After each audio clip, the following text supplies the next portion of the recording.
Locked Kubiak in, will boy. reportedly be one task to turning around the Las Vegas Raiders, according to Adam Schefter. After meeting Saturday with Las Vegas and Arizona, Seahawks offensive coordinator intends to try to work out a deal to become the next head coach of the Las Vegas Yes. Raiders. No deal can be finalized till after the Super Hmm. Bowl, but Klint wants to coach the Raiders, and they want him to be their head coach. Now it's only a matter of time before the two sides can formalize a Hmm. deal.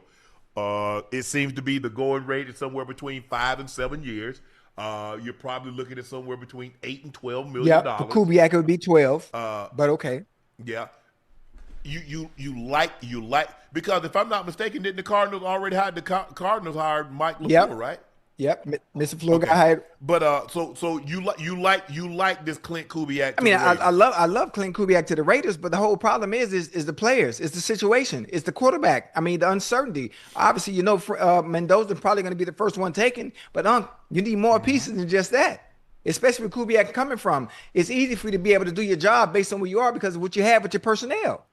It makes your Correct. job and calling plays or even being a head coach now coming to Las Vegas, it makes it very easy. But you're going to need those pieces that make your job easy. That's the only problem. That's the only issue I see. Obviously, Mendoza is going to be the first quarterback taken. The Raiders aren't passing on him. What are you going to do with Matt Okay. Crosby? Are you going to let Matt Crosby go so you can get some value back from him and put some other pieces around you on offense or maybe on defense? There's so many pieces or so many holes that need to be filled in Las Vegas before you can be a team that can compete in that division, let alone in the goddamn league. It's so many answers that need to Right. be answered. I love the hire. I love the coach that you're getting, but what does he have to work with? That's the only issue. I like it because they're probably going to have a ish ton of money to spend. The cap is Yes. going up 22, $25 million, Yes. Ocho. They were probably already under the cap. So you get Mendoza, and I don't have to give up. All I have to do is sign him. I don't have to give up Right. draft capital. Now, in free agency, I can plug some things in. I'm going to need a receiver. Is there potential that I could trade for AJ Brown? Is there a potential that there's a receiver on the market? I'm just throwing out Yeah. scenarios. I already told you what Uh, receiver's going there, and it make the most sense because he's every bit of what a Raider okay, is. But go ahead. yeah, yeah, and so I think they're probably going to have $70 million, $80 million in cap space. Um, the question is, and you posed a very good question, and we've been talking Yeah. about it. What do you do with Crosby? Do I trade him and get the draft capital, or do I Yeah. keep him? That's the Yeah. question, Ocho. I mean, allow him to go somewhere where he can contend. And that's what I say. Those- Yeah, well, I'm sure somebody said Max Crosby to the Ravens for Bateman in the first rounder. I'm sure the Ravens would jump on that with both feet. that's a good one. I like that. I think it's going to take more than Bateman in the first rounder to get Max Crosby from the Yeah. Raiders, Ocho. Yeah, That's you're just me. right. Um, but I like I said, I've known Clint basically his whole life. He used to shag balls for when he was I mean, shit, he couldn't have been no more than in the mid '90s. It couldn't have been no more than Mhm. 9, 10. Maybe when I left and I came back, he's probably 13. So, and to see, it's always funny to see these kids, Ocho, to see them.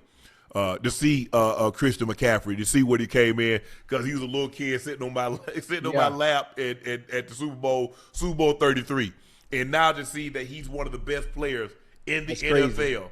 To see Klint Kubiak, to see Kyle Shanahan, when he used to hold the cord for his dad, I'm like, damn. Well, once I'm old, and two, it's good to see those guys and what they've become. That's great. But I agree with you, Ocho. I do like Yeah, this hire, but at the end of the day, it comes down to you can have the greatest scheme yeah, ever, but you better have somebody to be able to play in yeah. that That, scheme. that's the issue. That's the only issue. You got to have the right players at the right positions, and everything flows smoothly.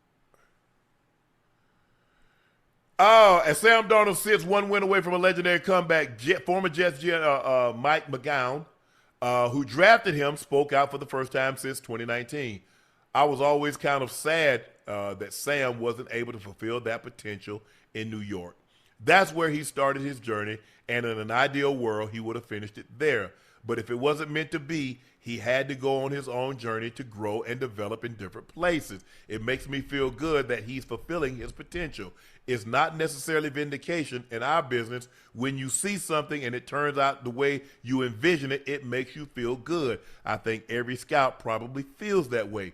The NFL continues to debate how much of a quarterback success can be attributed to the player and how much can be attributed to the team. Yes. Ocho, if Sam Darnold wins the Super Bowl, who deserves the most credit for his comeback story? For one, Sam Darnold in general, he deserves the most credit, obviously. Because he put the work in. Yeah, He's he's doing the work.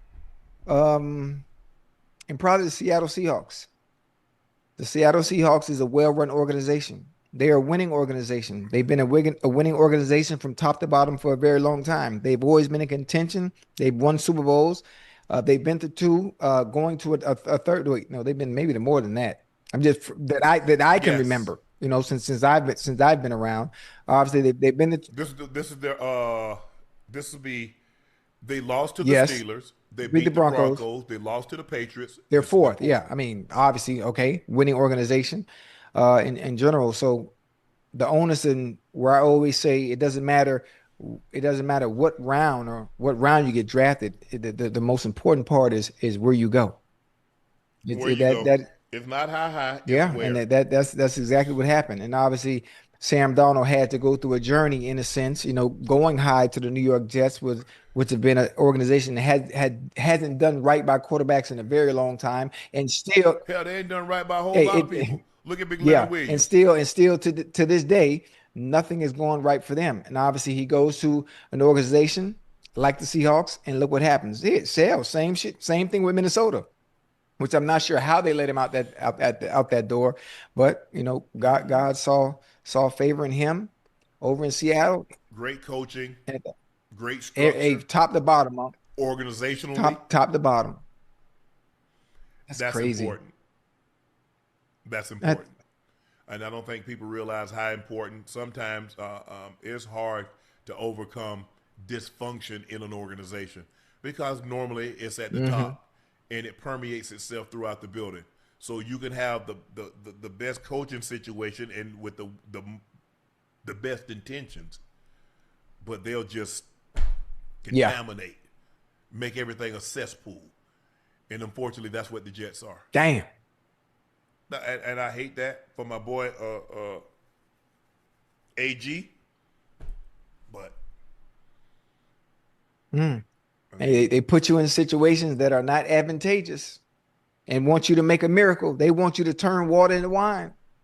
Huh? They want you to take a loaf of bread and feed 40. Man, no, don't get me started. But go ahead. They want to take wait, is one a loaf of bread or two loaves of bread? it's a loaf of bread and two Yeah. fish. And they want you to, make a miracle out of it. Yeah, okay. It's only one of them. Yeah, and he just threw up his hand and said, "Nah, I can't even fix this." y'all gonna have to call my dad for this one. Hey, come on, man. Yeah, but it's an unbelievable story, and I liked him. I thought Skip and I we debated a Yeah. lot. I like Yeah. Sam Darnold at the first pick in the draft. He went to the third pick, and guys. I mean, Baker had some success there early, and they fell out on Baker because Baker is who Mhm. he is, and they didn't want that. And then it was Saquon, and then Sam Darnold went to the Jets, and they never put him in a situation where he could succeed. They didn't put the pieces around him. He didn't get the support that he needed. The one thing that he got, and I think the best thing that happened to him, he got great coaching when he was in Oh, yes. 49ers. Remember, he started that one game, but he got an opportunity to be under Kyle Mhm. Shanahan, and he got an opportunity to learn. And then he goes to Minnesota, and he got great coaching, and he got an opportunity to learn, and he played extremely Mhm. well. And he parlayed that, and he goes to another stable, well-run Organization. Yes. organization. And he got weapons. 'Cause, I mean, he had weapons in San Fran. He just didn't get an opportunity because Brock Purdy Yeah. was there. Now he gets to go, and he goes, and he has Naylor, and he has Hawkinson, and he has Jetta, he has Aaron Jones. The offensive line is good. Boom. You see what he did. And then now he goes to a situation where they can run the ball. They play outstanding defense. He leaves Minnesota. They played really good defense. But Seattle, I think, defense is a little better. They can run the football with a K9. It's yeah, and I'm sure I drafted this guy. I knew what he Right. could be. We, us, the Jets, we just didn't have